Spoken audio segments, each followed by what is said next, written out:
Okay, hello again. So in this video, I'm going to talk about diets, different types of diets. So I did say when we joined this that I wasn't going to be giving you or advocating a particular type of diet or a specific diet plan. And the reason for that is because, finding the right type of diet is a very personal choice. Okay. And I just want to talk through some of the pros and cons of some of the popular ones, just so that you can maybe get an idea of what would feel right for you. Because, just going back to why we're all here, the goal for everyone here is to lose weight. And, the diets that you have been on clearly don't work and or aren't working for you, and you may have had some successes with some diets in the past, but then you haven't been able to sustain those diets. So just want to just talk more broadly about the subject of food and nutrition, and just giving you an idea of what the options that you have out there, because it can actually be really confusing. There's always headlines about fad diets, high protein, low fat, high carb, blood sugar diet, intermittent fasting, keto diet, you name it. There's loads of different things, and the sort of you tend to think, will that work? Is that should I do low carb, or that's not work? Should I try intermittent fasting? No, that's not work. Right, okay, now should I go just onto Weight Watchers and do a points system? Does that work? And we tend to flit around from one to another, trying to find the perfect diet and the perfect solution. Now, it's what's happened really. It's not necessarily the diet per se that doesn't work. It can be, a myriad of factors that we're talking about in the group, and that can be how much stress you're under, how organised you are, or able to be, because of how much stuff you've got on in your life. Certainly it can be to do with how much willpower you've got. I'm going to talk about that in another session, and and there can be certain things that can stop you, like family pressures, friend pressures. If you're really stressed and busy at work, people can find it very hard to stick to a diet. So there's a lot of other behaviours that can influence whether a diet does or doesn't work over and above the diet itself. That said, people tend to have an idea of what they would like to eat, and forget all the things I've just said for a minute. There's definite truths around, if you're thinking about health and if you're thinking about weight, then the type of food that you eat can make a difference. I'm going to talk about weight first. So the main thing that affects your weight, or the only thing really, is the amount of calories that you are eating. So it doesn't matter what type of diet you follow, whether you follow a fasting diet or a low carb diet or a low fat diet. It really doesn't matter. If you're eating more calories than you need each day, or as an average daily amount over a week, for example, because you might go up and down, you're still going to either not lose weight or maintain weight, not lose weight or put on weight. And that's the bottom line. So the type of diet that you follow really won't make a difference on that. You've still got to eat less than your body needs. Okay, so that's something really important that you need to remember. So there's no substitute, if you like, for eating less than you probably are now if you want to lose weight. Okay, and I think that's really important to be honest about that, because just cutting carbs out or not eating 2 days a week like on the 5-2 diet, those things on their own won't just mean that you can literally go for it the rest of the week and you'll still lose weight just because you're following this particular diet. It doesn't work like that. So that's something that you just sort of do need to bear in mind.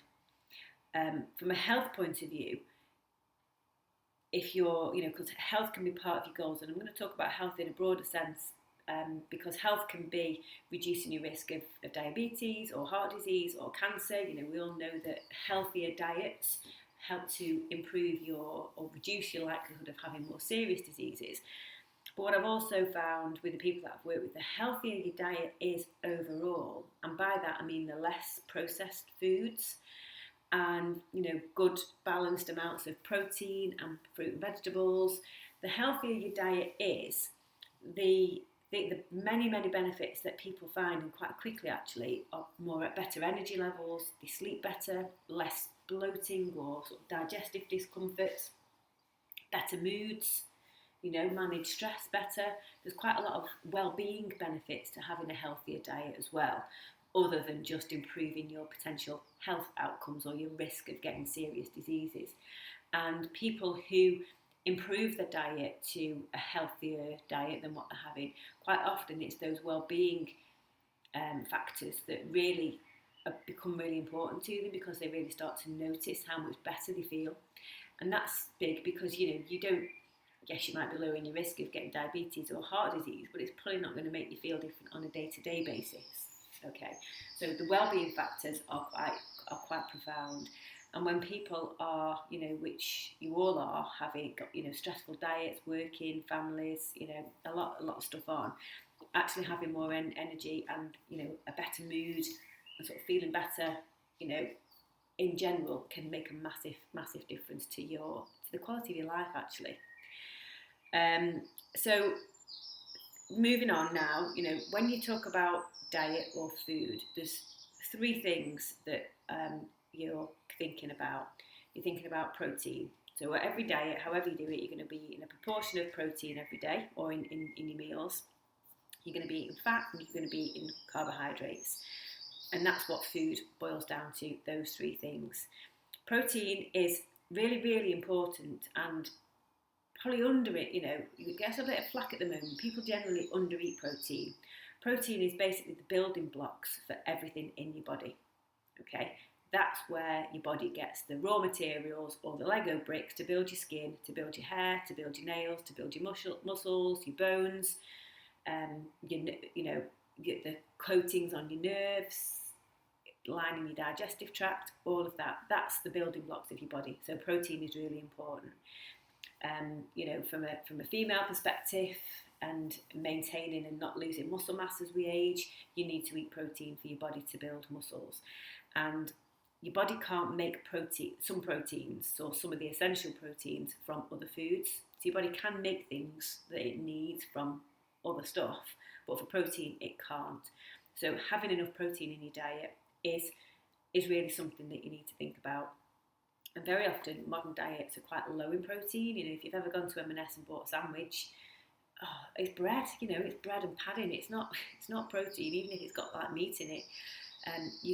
That's expensive ingredients, you see. So there tends to be not a lot on it. Have a pizza. There's no pizza protein in a pizza. Even if you have one with a meat feast, there's probably not much on there. So protein is something that people tend to be a little bit short of. Breakfast cereals, toast for your breakfast, you're having a whole meal there with no protein. So that's one thing to think about. Protein is also really interesting as a nutrient because it's really filling. So you'll all know the Marks and Spencer's Fuller for Longer campaign, I'm sure. And that's based on very well established science that protein is the most filling of all the nutrients. And protein with a little bit of fat really helps to create things that are very filling and very satisfying, meaning that once you eat them, you feel very, I've enjoyed that, and I feel fine after that. And that's one of the reasons why high protein diets actually work very well, because they make people feel less hungry. So if you're someone who, and I'm not talking about cravings here, if you're somebody who tends to genuinely feel quite hungry after a meal, then having higher protein things can be really useful for you. The other good thing about protein is that your body only processes 85% of the calories of protein. Therefore, you get a lot of bang for your buck if you like. So 15% of the calories from a steak are free. Think of it like that. So that's protein. Let's talk about carbohydrates for the moment. So carbohydrates there's two different types of carbohydrates, well, more than two, but in simple terms, all your fruit and vegetables are carbohydrates. All your fruit and vegetables have things called micronutrients in them, so that's where all your vitamins come from and your minerals come from.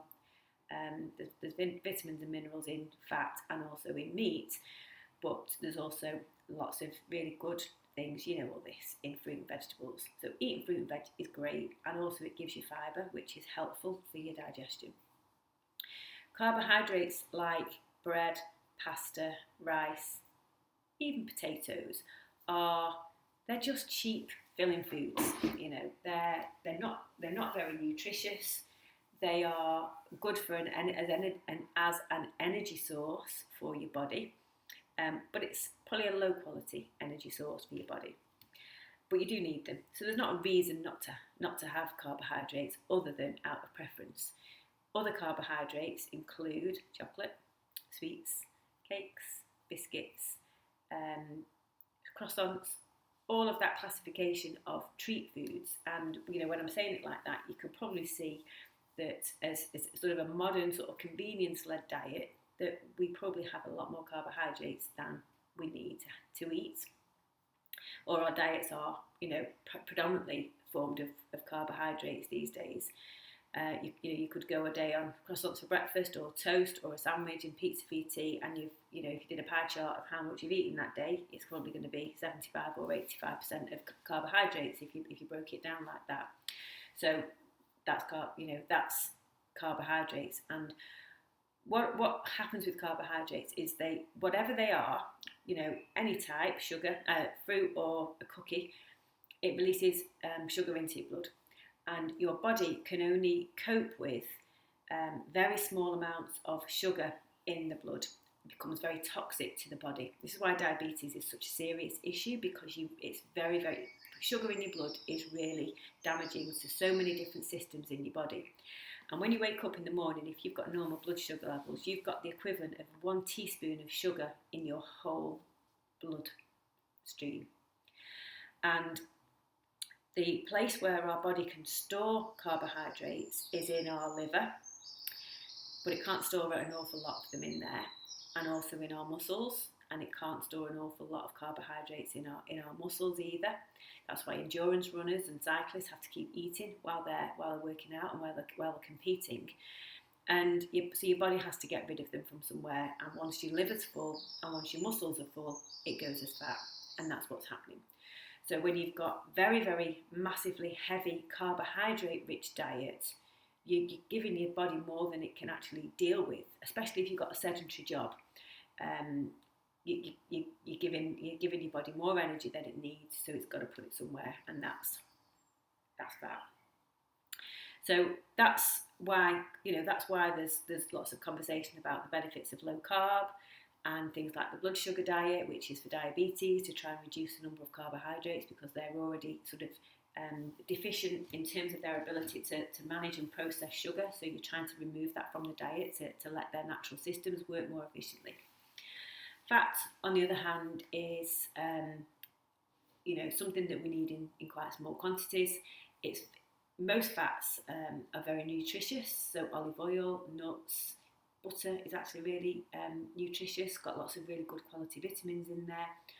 What's not so good, I don't know if you remember years ago, there was the whole trans fat debacle, and trans-saturated fatty acids were, the devil's work, and that's what margarine had in it. And they I'm sure you remember this, but then I don't know if you can actually, they all advertised on the margarines that they weren't going to use trans fatty acids anymore, and they got rid of them. And so now you think you're buying margarine and it's okay because they've got rid of that poison. What you don't realise, and I didn't realise until quite recently actually studying nutrition, was that people are allowed, or manufacturers are allowed, to put trans fatty acids in biscuits, cakes, processed foods. So they are the things that are really, really bad for you, health-wise. So, by naturally eating cakes and biscuits that you're sort of buying rather than homemade stuff, you're going to be eating some pretty nasty things, in truth. The other thing is that when you put fat and carbohydrates, so fat and sugar together, you get something that is so highly palatable, people really want to overeat it. And that is used deliberately in things like ice cream, in cakes and biscuits, donuts, to give you this very, very highly palatable, almost addictive food in that's so nice, you just keep wanting to have more. and that's used as a deliberate tactic by food manufacturers to make you buy more of their products. And that's pretty widely known and pretty widely accepted and not controversial. That's a factor. But we don't really think about that on a day-to-day basis, that these foods are designed to make us want to have more of them. And you think you've got no willpower, but really, the reality of it is some marketeer is making food with a recipe that means that you buy more of it or eat more of it and buy it more regularly. So there are some basic things about food in the bigger picture of food, if you like. So when if you're then thinking about what is a way of eating that you want to have in the future, what's your ideal way of eating, what's your ideal diet, what would you want it to, that's your choice. You need to sort of think about this for yourself. If you want more energy, if you want to reduce your weight, if you want to be around for longer and have a better quality of life for your children, your grandchildren, just for yourself, then the better quality foods that you eat, as in vegetables, just going back down to basics really, the better, and the less processed stuff. That said, there's still room to have nice things that you enjoy, which is what we did when we looked at that mindful eating exercise, that you can eat the chocolate, you can have a croissant. It's really when those sort of treat foods or those low quality foods start to become too much of a big part of our overall diets that we get in trouble. So that's something to think about. So I'm just going to touch on some of the popular diets, because I'm conscious I've talked a lot here. Anything like high protein, low carb, keto diets are all the same. You're really reducing the amount of carbohydrates that you have. And the reasons for that are to stop that blood sugar effect of sugar going into your blood, and really the reason that they actually cause you to lose weight is because they are such filling diets. So, for example, if you had a bowl of pasta with a bit of cheese on it and say tomato sauce, chances are you'd be hungry pretty quickly after that. Whereas if you had a steak with maybe a little, some mushrooms and garlic with a little bit of cream in there, that would be an example of a low carb meal. You would probably feel very full and very satisfied after that. And we might cravings for different things, but you probably wouldn't feel hungry for quite a long time. And that's what's going on with that category of diets, is that you become you have less cravings, less temptation to eat extra things, so your calorie intake naturally goes lower. Then if you a blood sugar diet is pretty similar, actually. It's on the same lines, maybe not so extreme in terms of there's probably more carbohydrates and things like lentils and pulses as well. But it's quite low calorie. Sorry, I keep adding in because it's really done for people who have got quite severe health problems and need to lose weight quickly. But because it's quite protein heavy, you can eat less calories but be fuller, again, like I said before.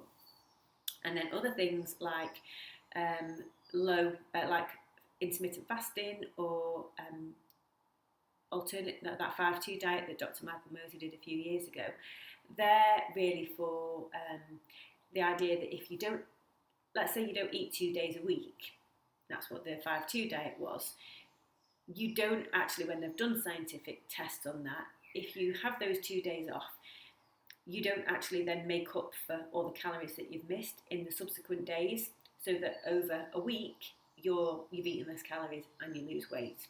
So that's the general principle of that, and also the same as intermittent fasting. That's the idea. But then there are people who will still just binge eat after that, and that can be, if you are a binge eater and you do have those sorts of tendencies, then those sorts of diets can trigger that type of behaviour. So for anyone who's got binge eating tendencies, those fasting diets are not always a good idea, because that can become problematic for you. And the other thing is, if you come from having a pretty high carbohydrate diet and suddenly you don't eat for a day, you are starving. I mean, and let's face it, being starving is stressful. You think how hard it is to not have a craving when you want it. Try having no food all day and no cravings when everyone's driving you mad all day. That is really hard. So that is something that really takes some dedication to get through, and you have to be prepared to go through a pretty high pain and stress and discomfort threshold to get to the other side of that. They can be quite good diets though for people who don't like breakfast and who naturally aren't very hungry in the morning, and you can work that into your natural eating preferences as long as you're not going overboard later on. Okay. And then the low fat diets are really just recognising that fat is the most calorific of all the macros, so it's got more calories in than protein and carbohydrates, and therefore if you eat less of it, then naturally you're going to eat less calories, and that certainly can be true. And no fat though is not good, because fat is really essential for you, but it would just be more like having smaller portions and higher quality. So use butter, use olive oil, but use things like that pretty sparingly. And that's really what's happening with a low fat diet. You're just taking out something that's naturally got a lot of calories in. So they're the different diets and how they work. But in a roundabout sort of way, they all are all aimed about reducing the number of calories that you have, and just using different tactics to do that. And you would choose the right diet for you based on your own preferences. I think the thing I would exercise a little bit of caution on is vegetarian and vegan diets, because they are obviously very fashionable at the moment and very popular at the moment, and there's people that can be quite passionate about, and I'm not anti either of those, to be honest, to be clear, but people can be quite passionate about the planet and the animal aspect of it, which I respect. But you can eat a lot of processed food and a lot of junk food if you go down that route, and be very protein deficient unless you're very careful and spend a little bit of time researching and finding out what you should be eating for those foods.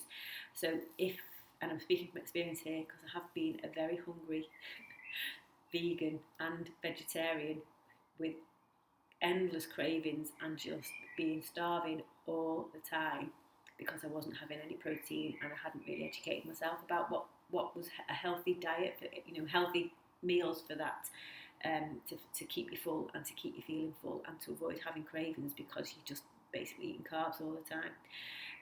So that's something I would just sort of say be mindful of, and that's just because purely they are naturally very low in protein by the nature of them. Okay, so that's just a little bit of a background about diets and how they work. So hopefully that's useful for you.